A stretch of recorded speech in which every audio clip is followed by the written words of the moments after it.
Hey, it's me. Welcome to the path.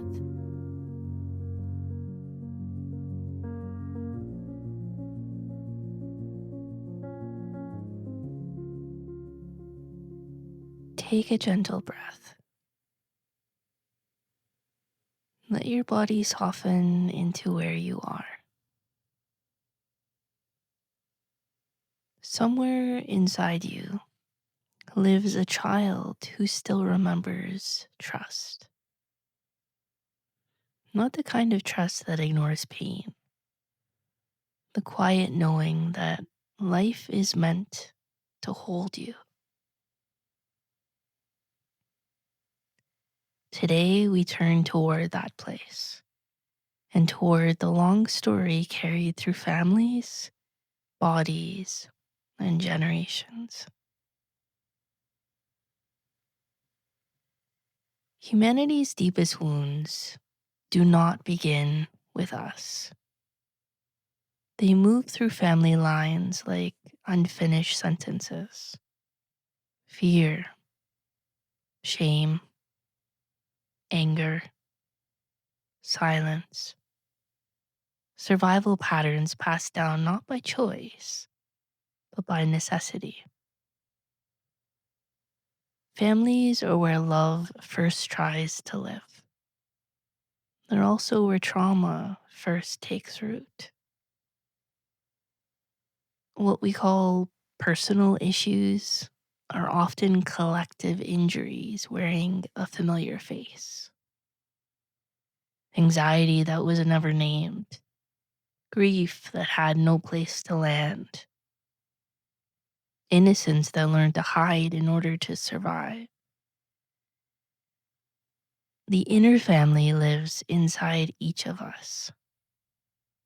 The vulnerable child, the protective parts that learn to harden, the ancestral voices that still whisper how life works, who can be trusted, and what love costs.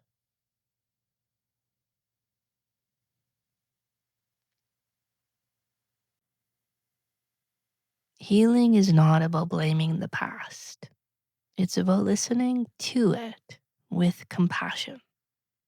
It's about becoming the first in the line, willing to feel what was never felt. Christ's words point directly to this truth. Let the little children come to me. He wasn't speaking only of children in the world. He was speaking of the innocent life within each soul, the part that still longs for safety, gentleness, and truth.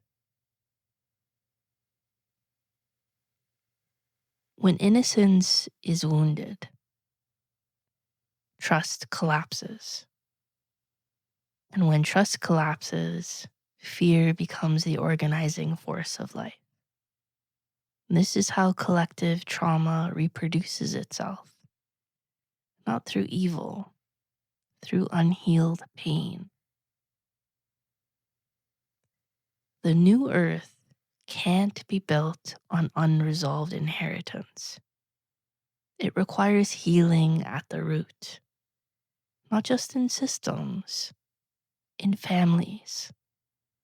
And not just in families, in the inner family each of us carries.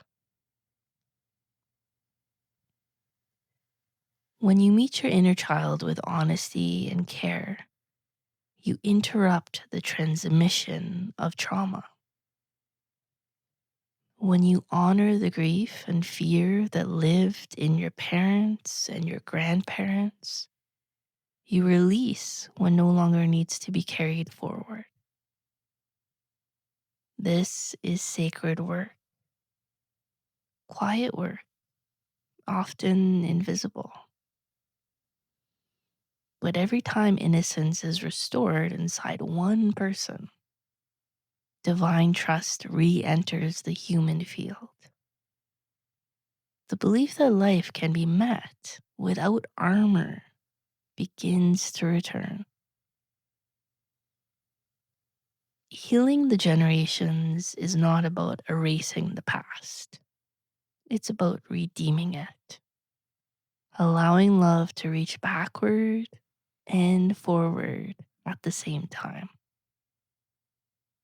This is how humanity heals, not by denying pain, by welcoming innocence back into the heart of life.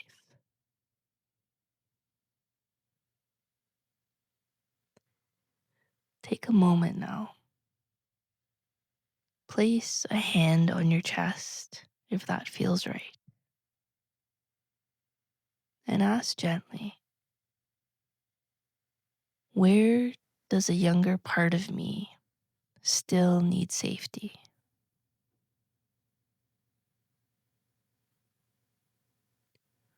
Where did I learn to grow up too fast?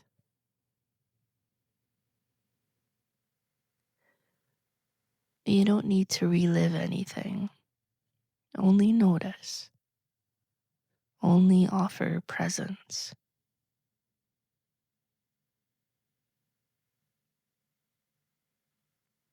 Now widen your awareness.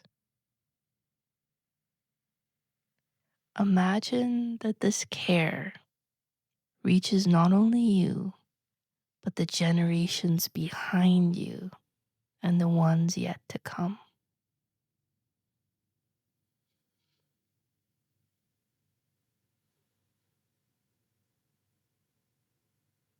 Healing moves this way through attention, compassion, and truth.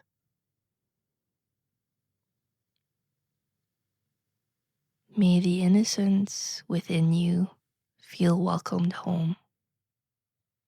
May the burdens you never chose soften and release. And may your healing become a blessing for those who came before and for those who will follow. Thank you for walking this path with me.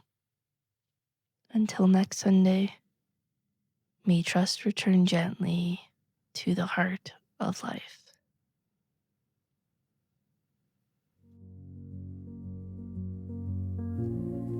You've been listening to The Path with Dr. Candice Esposito. Thank you for walking with me.